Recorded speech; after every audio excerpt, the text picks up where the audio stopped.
and welcome back to EclipseClan. This time we are picking up where we left off. We are going to be jumping right into next time skip here, where we are going to be seeing what happens with our clan, with our tenuous leader, and with the war that we're currently in. So there is no shortage of drama of various kinds going on here. So without further ado, we'll just go ahead and get right into it. Okay, even though they are excited to finally be made an apprentice, it takes a bit of coaxing by Danger Dave for Rosie Kid to step forward for their ceremony. Danger Dave watches in pride as they're named Rosie Paw and touch noses with Quillbat. As Quiverpaw touches noses with Rain Creek, they hope that they'll be a cool mentor that won't assign boarding tasks. Anything but gathering moss or tick duty.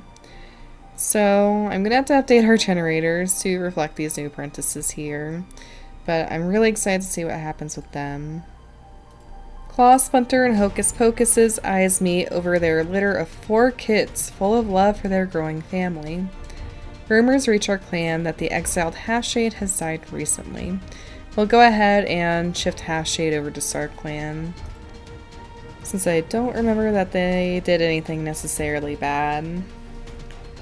In our health tab here, Lightstride's mangled leg is looking much better and seems to have healed well. Sagerunner has gotten a running nose.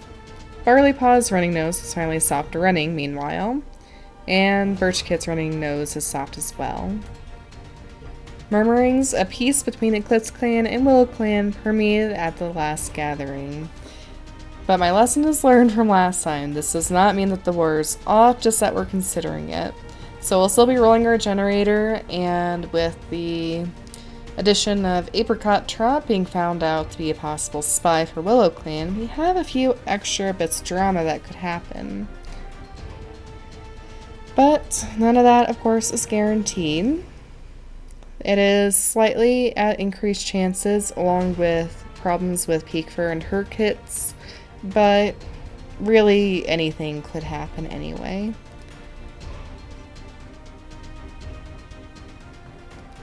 There is a lot of different relationships going on here.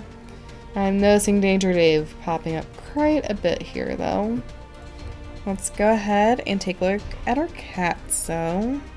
So Shortburn has taken an interest in Rental Kid, it looks like. She is still injured from Apricot Trot's attempted coup, but she is still kicking as leader of the clan for now. Sky Meadow is recently overcoming a nightmare. Our new medicine cat is grateful to Jagged Paw for their mediation, possibly helping Havensight be welcomed into the clan in some way. Rushreed is insisting on taking on more tasks. I really wonder if this is just Rushreed's way of trying to stay in good favor, since really she's quite expendable now that we have 4 medicine cats. Shortburn is probably looking to get rid of her next and is just looking for a reason to do so. And honestly, may just do so even without a good reason. Jagged Paw is making their friends laugh at the expense of themselves. Sageruna thinks that he's hearing things. He is formally enters Elder Morph. He is not currently an actual Elder. He did try to retire, but Shortburn is not going to be a very big fan of that. So, Sagerunner is going to keep going for now. And I'm curious to know what that may mean. Temple Brutus is also still injured from protecting Shortburn from the attempted coup. So once she's back up and going here, she is going to be on a bit of the outskirts still, but she does have a chance of winning her way into good grace. We have quite a few cats sparring with one another here. Lightstrike, meanwhile, is hoping to earn more battle scars to show off. Python Shade is also sparring. Overpaw is currently thinking about how cool it'll be when they're a warrior. Midgepaw got caught trying to sneak out of camp without a warrior. Oh, this is new. Gravelpaw is hoping Quiverkit will be an apprentice with them. There may be some overlap there, but probably not too much. Barleypaw, however, is showing off to the kits. Here's Rosiepaw, one of our freshly made apprentices. She has some interesting markings around her face and eyes there. And she was startled by a squirrel while training. She is nervous but an avid play fighter. Since Danger Dave actually managed to survive to see his kids becoming apprentices, I'm going to go ahead and switch them over to Danger Dave.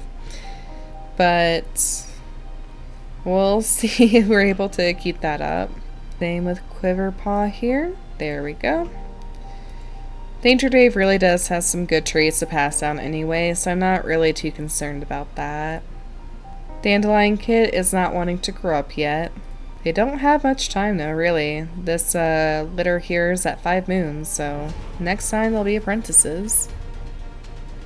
Bush Kit is hiding in a nursery, so something must have spooked her. And then for our newest members to the clan, we have little Caterpillar Kit here. Newborn male with a ticked gray pelt and hazel eyes. Mink Kit, a newborn male with silver eyes and a single color, maybe light gray or otherwise white pelt. Then we have Freeze Kit, newborn male with sunlit eyes, a Zakoki pelt, again kind of a light grayish white there. And then finally Shy Kit, newborn male with silver eyes, a ticked pelt that seems to be mostly white with some light gray markings.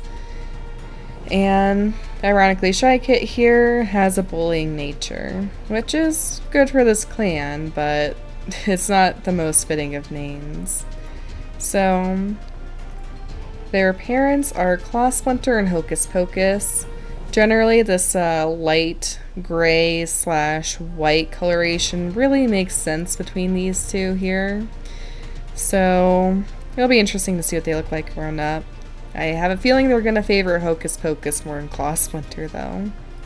Before we send any cats on patrol, let's go ahead and roll our generators, though.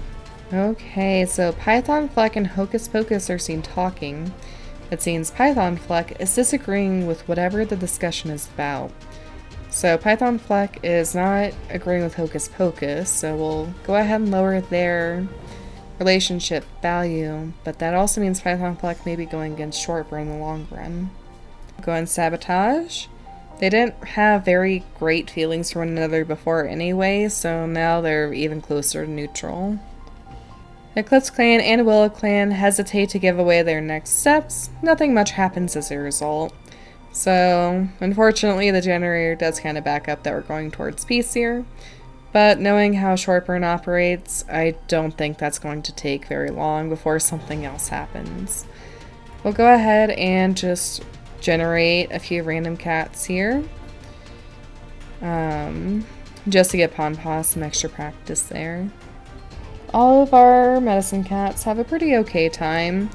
It's not perfect, but they don't have the worst outcomes either. Cliff Apple's patrol notices a commotion and finds 2 squirrels chasing each other across the forest floor. Now, Cliff Apple and Cloverpaw are both in the negative, so they really need to get a win here. But unfortunately they don't. They both only have one more chance here before they're going to actually be out of the clan. Midgepaw, however, was up 2, so now they're just up 1. Light Stripe takes Dustpaw out but doesn't step up to teach, so unfortunately that's also a failure as both cats return a little irritated. Dustpaw is now down -2, so we really need to get some successes under our belt here. Sky Meadow fortunately takes Gravelpaw and Barleypaw out to see a porcupine and points out the cascade of spines lying flat on its hairy back as the porcupine sniffles about, while the apprentices watch the big creature with wide eyes, tail switching with excitement. So we did at least get a win. That's the good news. The bad news is because of favoritism, they weren't really in that much danger of, going down anyway. Danger Dave takes the 2 new apprentices out to practice some hunting techniques, but no one sets up to teach and everybody's a little irritated for it. So Danger Dave is actually in a bit of danger himself. He is down 2 strikes now. And his 2 newly made apprentice kits are starting off down 1. Which is definitely not the way that we want to start this off. Flax Knight sees 2 kits from Butterfly Clan playing close to the border. Well, we all know how this is going to end. And we attack and kill the kits, worsening our relations with Butterfly Clan, but weakening them in the process. These 3 are all firmly in the positives when it comes to the strike system. Quillbat comes up with a plan to see if a badger is currently denning in the territory by blocking up the tunnel of the set and seeing if anything has been moved. It's a pretty neutral option. So we don't really get in a fight with the badger, but we don't get hurt either, so we'll just go ahead and keep it nice neutral for all of them. In our last run here, we find some paw prints that smell of EclipseClan. Some must have wandered through this section of the border recently, but it's not a threat to us. Okay, so moving into 57 Moons here. Cliftapple gives Cloverpaw a friendly nudge when the leader calls the young cat's name. They watch with pride as Cloverpaw steps forward to receive their name, Cloverpelt, and are honored for their observance. Newly made apprentice, Dandelion Paw, touches noses with their new mentor, Rain Creek. Shardpaw has reached age of 6 moons and has been made apprentice with Quillbat as their mentor. Bushpaw touches noses with their new mentor, Python Shade. Birchpaw has been made apprentice with Flax Knight as their mentor.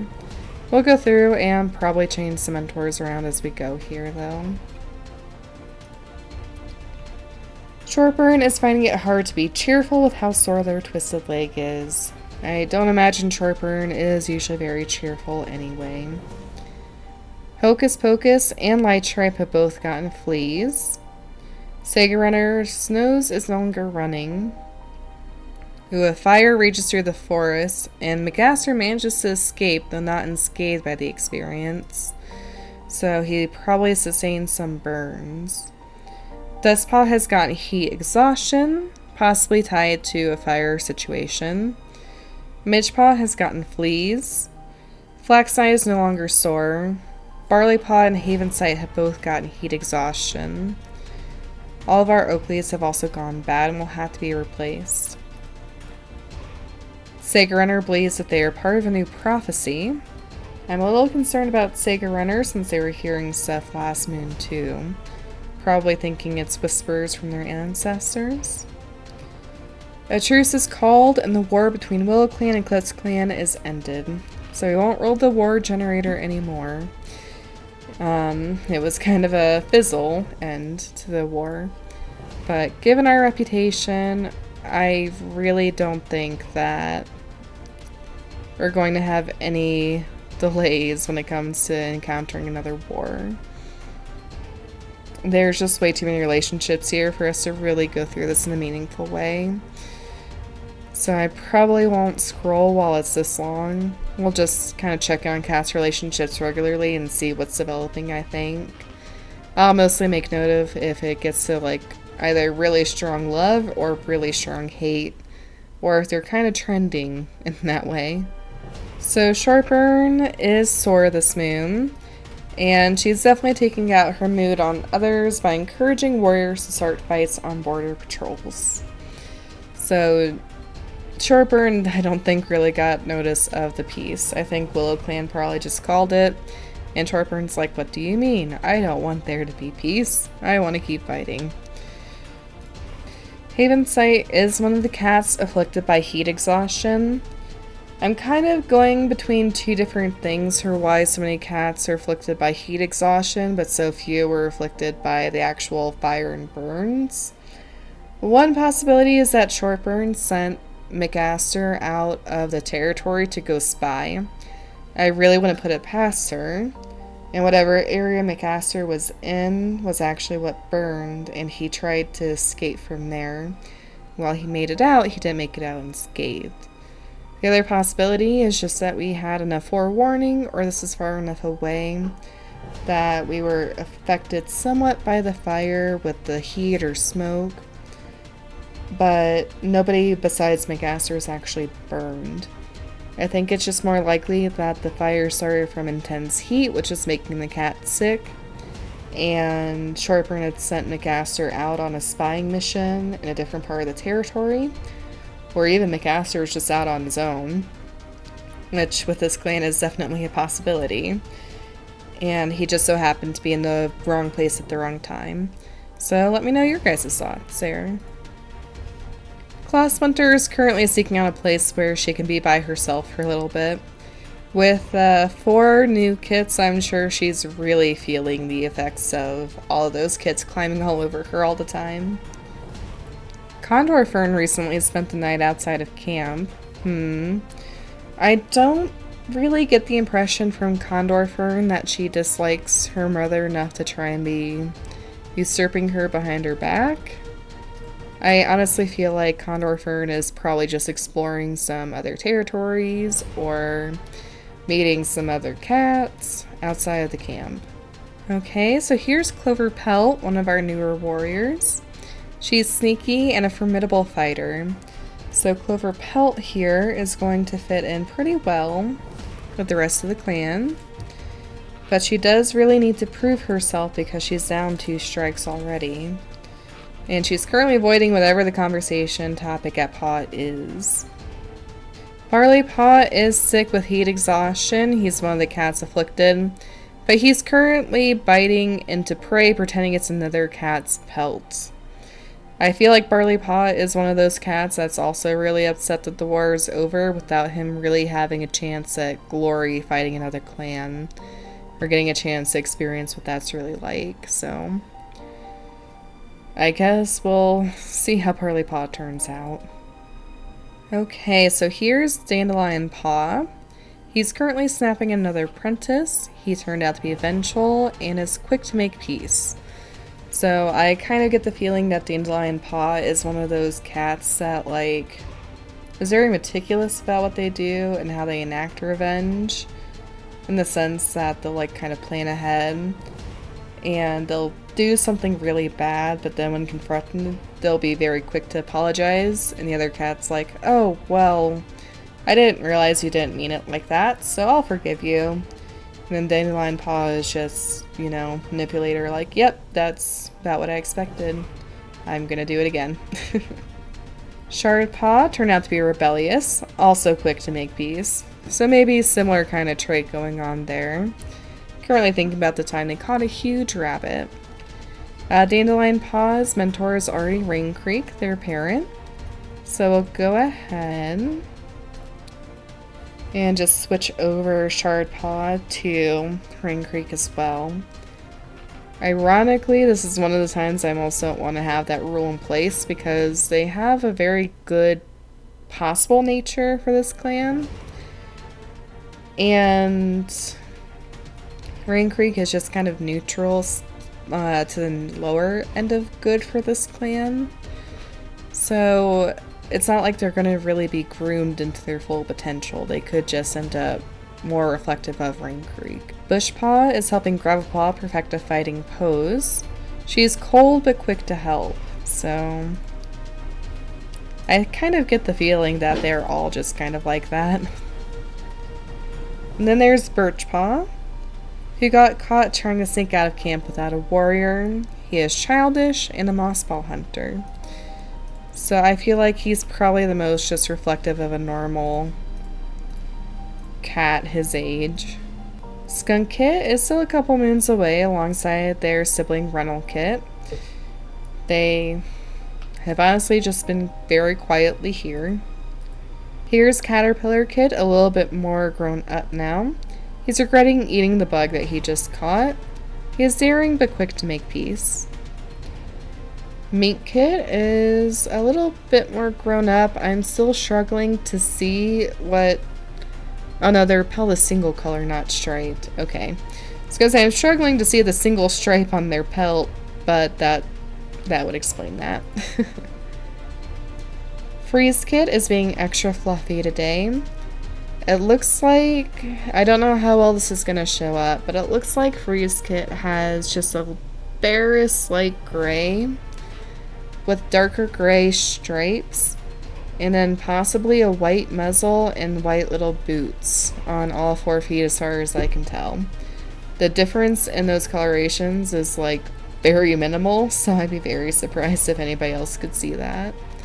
But Key is a daydreamer, avid play fighter, and is extra fluffy. Finally, we have Shy Kit, who has grown up a little bit more into being a daydreamer instead of bullying, and he's quick to help. He's got a little bit of a gradient tick effect going along his back, which may darken as he gets older.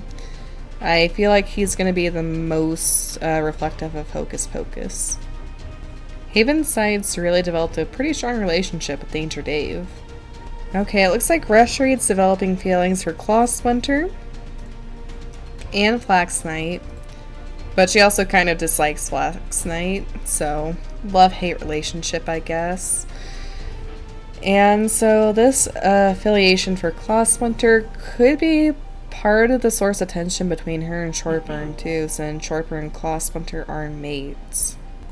Sounds like it's storming, so if you hear any thunder, that is all that it is.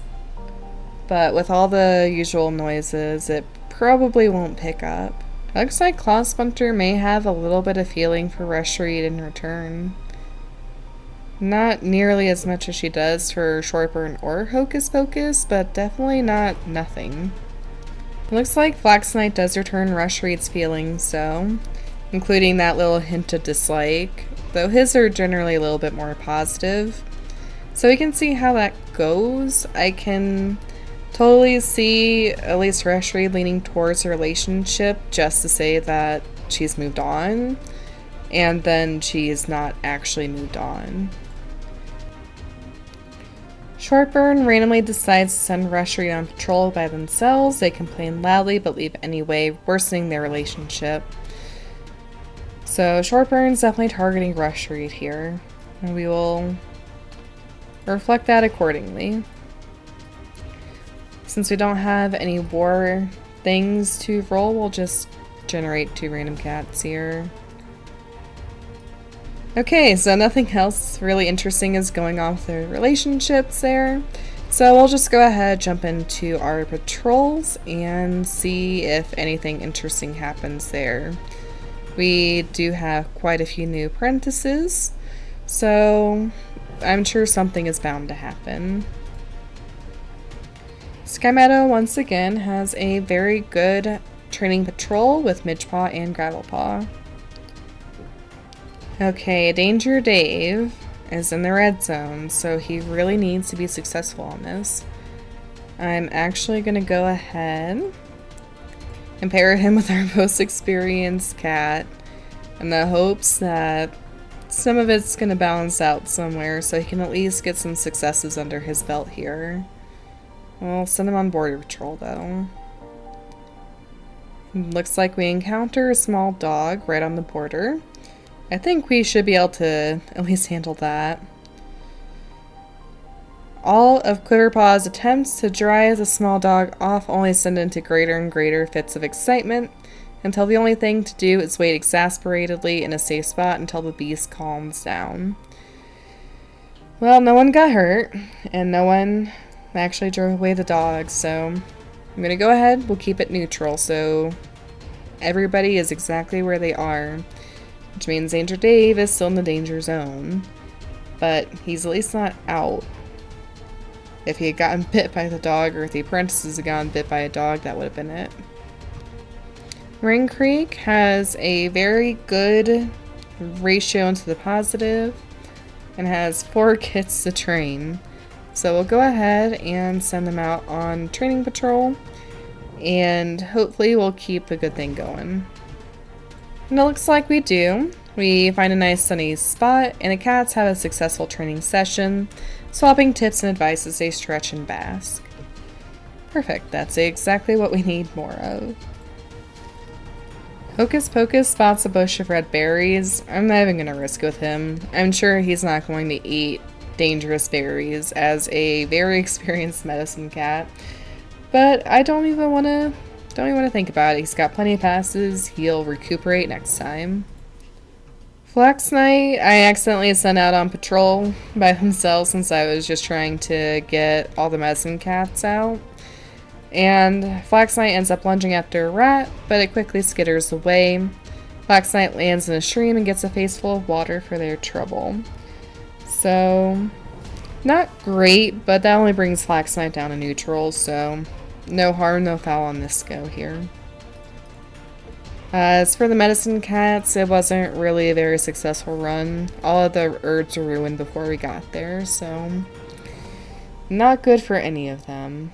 But they usually recuperate anyway, so I'm not too concerned about it at all. As our patrol is marking the border lines, a gang of rogues burst from the bushes. It's an ambush. I'm not really sure what our various iterations are here, but if Shortburn got wind that any of the cats backed down from such a blatant attack, I don't think they'd be welcome back. So, regardless, we'll proceed, and whatever comes is whatever comes. Oh. Well.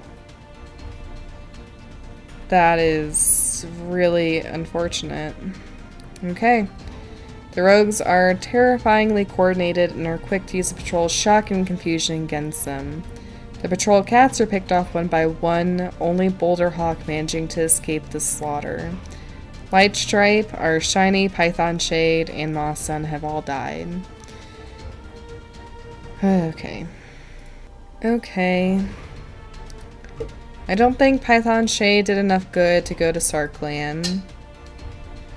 Moss Sun, I don't really think did anything super bad. So we'll let her go there. Light Stripe, I definitely think belongs here, so we'll keep Light Stripe there. That was really rough, and let me see. Boulder Hawk was totally at neutral, but I don't know if he'd be welcome back after such a colossal failure, so when he comes back and reports what happened to Shortburn, she very casually just dismisses him and says, "Our clan has no room for any kind of weakness like that. If you couldn't handle being surprised by a gang of rogues, you have no place here, and you may as well just not come back yourself." And Boulder Hawk is exiled. I was looking through their strike systems, and Moss Sun was on her last go anyway. So, like, for her sake, they probably would have proceeded, but they just weren't prepared enough. Our other border patrol is a little bit more successful, though. We find a kitty pet left by the side of the road, with the only explanation being that they're sick. We're offer them a place in EclipseClan, at least until they're better. And Bluebird has joined the clan. Okay. So this is what Bluebird looks like healthy. Just a general kind of gray coat with some white markings and a blue collar. Looks like he is an adult male with green-yellow eyes, a 2-color pelt, and is 58 moons old. River is rolling around a dice right now, so if you hear that, that's all it is. He is charismatic and a skilled mediator. And he is sick with red cough, which very often is not something cats here recover from.